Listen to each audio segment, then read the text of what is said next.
He was the last burro left in the dusty corral. His two companions had been sold by the man. They were younger and stronger and finer looking, even by burro standards, which are quite high. They were worth more and brought more money, which was what the man needed. One morning, the man fed him a little bowl of grain, and he brushed him down, and he bobbed his tail, and he trimmed his long whiskers. And the next thing he knew, the burro was fit with a blanket and a pack saddle. And he watched as the man led a woman out, and he gently lifted her up on his pack saddle. And the man shouldered his own pack, picked up his walking stick, and clucked to the burro. Then they arrived in a town late one night.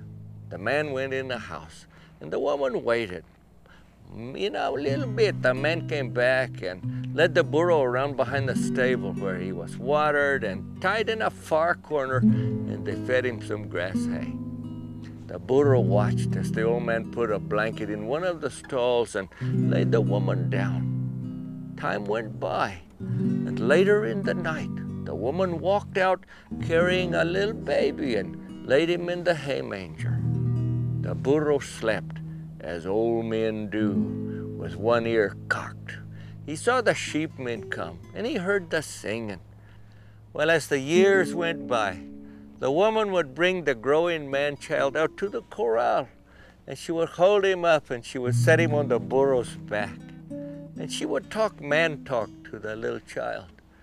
And when the burro got too old to work, the man-child would come, and he would stroke his nose and give him a little handful of grain. One day, the burro could no longer get up, and he became very scared. And the woman and the grown young man came out to the corral, and they held his head in their laps, and they patted his rough coat, and they stroked his soft nose. And finally, the burro closed his eyes, and he felt a teardrop on his face. And it was the last thing he ever felt. This is Baxter Black from out there.